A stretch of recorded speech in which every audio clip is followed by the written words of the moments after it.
Well, thanks very much, Andrew. Bonjour tout le monde, bon fête du Canada, and happy Canada Day, everyone.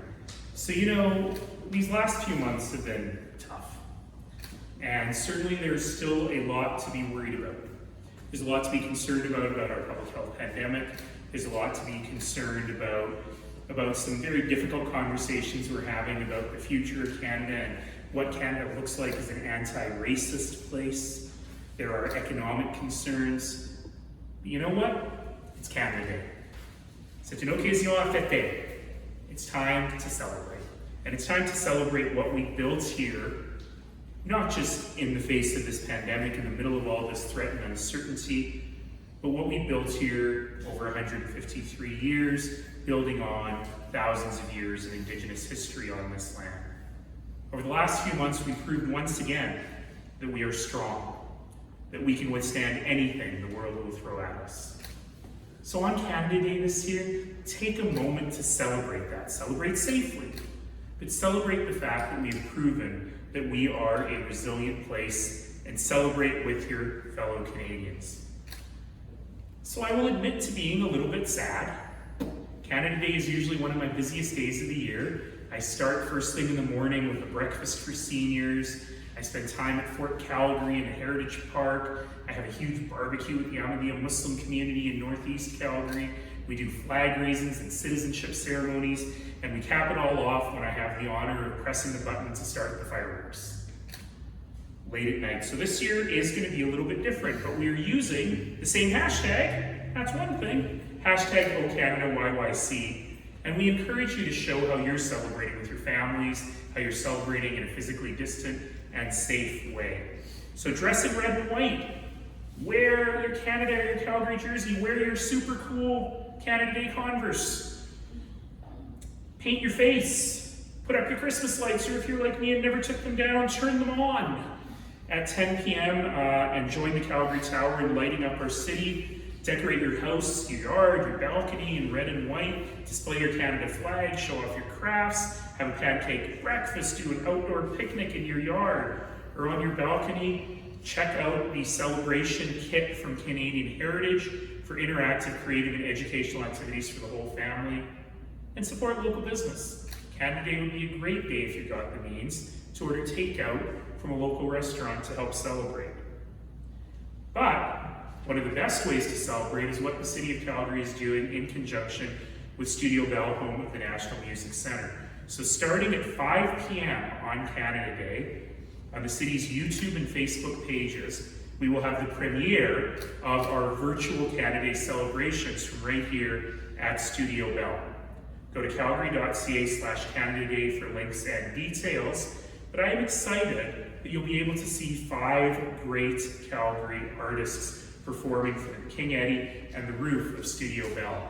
You'll get to see Paul Brandt, of course, Lynn Olengadoye, T. Buckley, Chad Van Galen, and BB Buckskin, a great group of emerging and established artists who all make their homes right here in Calgary.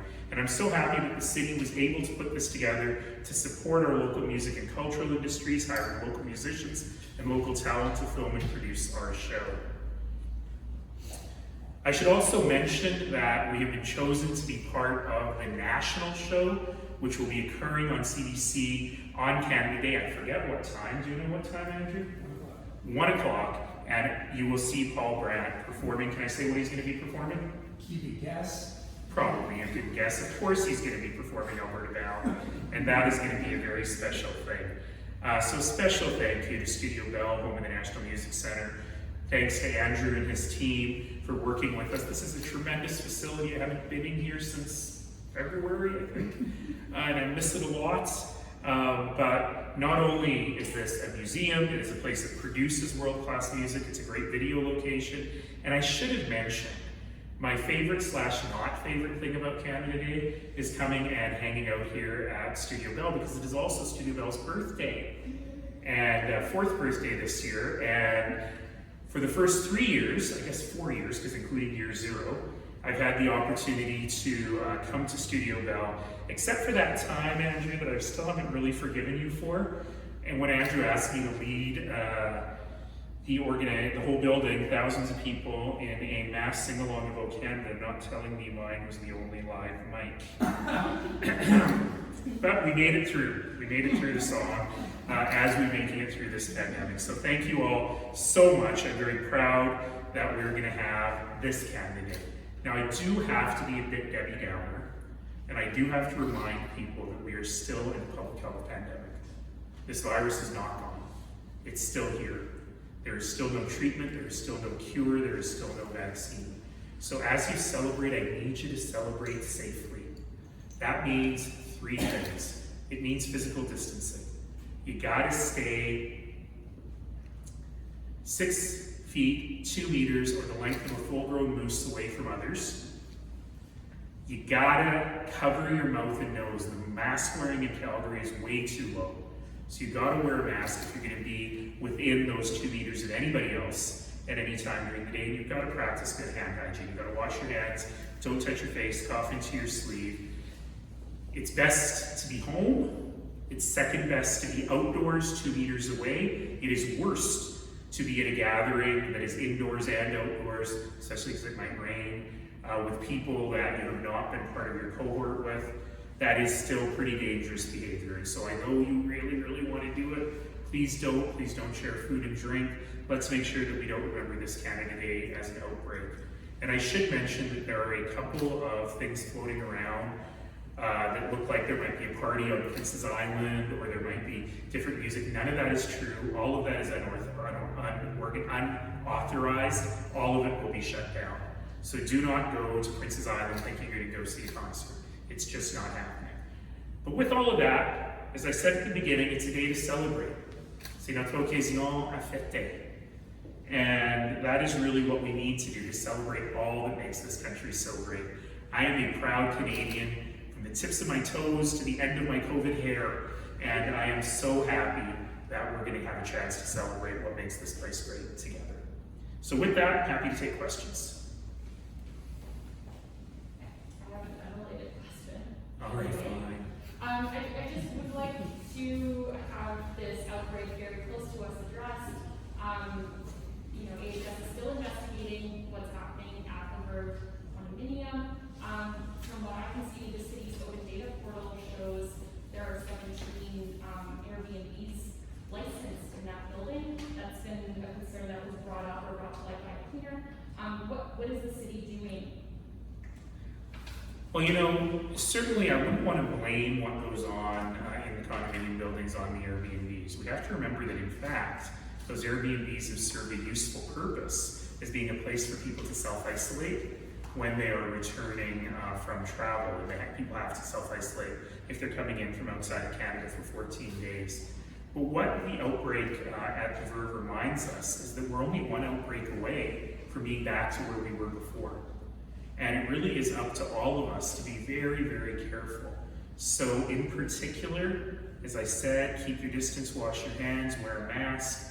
You should be wearing a mask if you are in crowded areas such as public transit, inside stores, or inside the lobbies of big buildings. You don't know everybody, because if there's an outbreak, we have to be able to track it. You should be able to download the Trace Together app and make sure, again, if God forbid you are ill or you're in the presence of an outbreak, that we know how to track those people and contain the outbreak. In condo buildings, you have to be really careful about high-touch surfaces. So you've got to have loads of hand sanitizer. You want to be using that if you're touching the door. You want to use your elbow or your knuckle or your phone to press the buttons in the elevator. You want to make sure there's only a couple people in the elevator and that you're facing the wall, which is really weird. But you need to be doing all kinds of things like that when you're living in an environment like that. And then as soon as you get to your destination, you sanitize, you wash your hands, you clean everything off. That's how we prevent these outbreaks from spreading. But I need to remind you that as we're seeing in the United States, it's so easy for this thing to gain hold again. We have as many cases in Alberta now as we did. In fact, we have more cases now, far more cases now than we did when we shut everything down in mid-March. And so we have to be incredibly careful as we move forward, and the city and the province will continue to take an enforcement role and will continue to push people to be careful. And I'll remind you as well that physical distancing, that 2 meter separation, is enforceable. You could get a ticket. We prefer to educate people, but ultimately, as I've said many times, each one of us can't control a hailstorm or floodwaters. Every one of us can control the spread of this pandemic. The future is in our own hands, in our own clean hands. I just follow up with a message for those residents directly who are in those buildings who may feel scared or that the city is looking down on them about the situation happening. Yeah, you know, I'm very sorry that people are going through this. It's always scary. You know, this weekend I also got a call saying there is a nascent outbreak. It's not an outbreak yet at the long-term care center where my uncle lives. And all of this stuff causes enormous fear and enormous anxiety. And so what we need to do is we need to double down on the good behaviors, not just those of us who live in those buildings and we're worried about them and making sure there's good isolation procedures there, and I know that our health services have been very involved there, but on all of us. Remember, when you wear a mask, it doesn't actually protect you. It protects other people from you. So wearing the mask is not a sign of fear. It is actually a sign of service. It's a sign of love for the community. And so the best thing we can do for those folks impacted by that outbreak is make sure that we're being safe and make sure that we're controlling the spread of the outbreak. Anyone else? Mayor, in French, please. We would like to know the plan to relaunch the economy on the long term announced by Kenny this morning. What Calgary really needs from the province, and how hard was Calgary hit during the pandemic? So I'm totally going to punt on that question because I haven't read it yet. So we're going to have a chance to talk about that later this afternoon. But just for now, I can say j'ai pas beaucoup à dire sur ce sujet parce que c'est très très récent, mais on a beaucoup, je sais qu'on aura beaucoup à dire sur cet après-midi. And after that, are you going to like make a press release or something like that? Yeah, I'll scrum this afternoon at the end of council, and I'll make sure to do a little bit of français there as well. Okay, anyone else? Okay, merci tout le monde, thank you.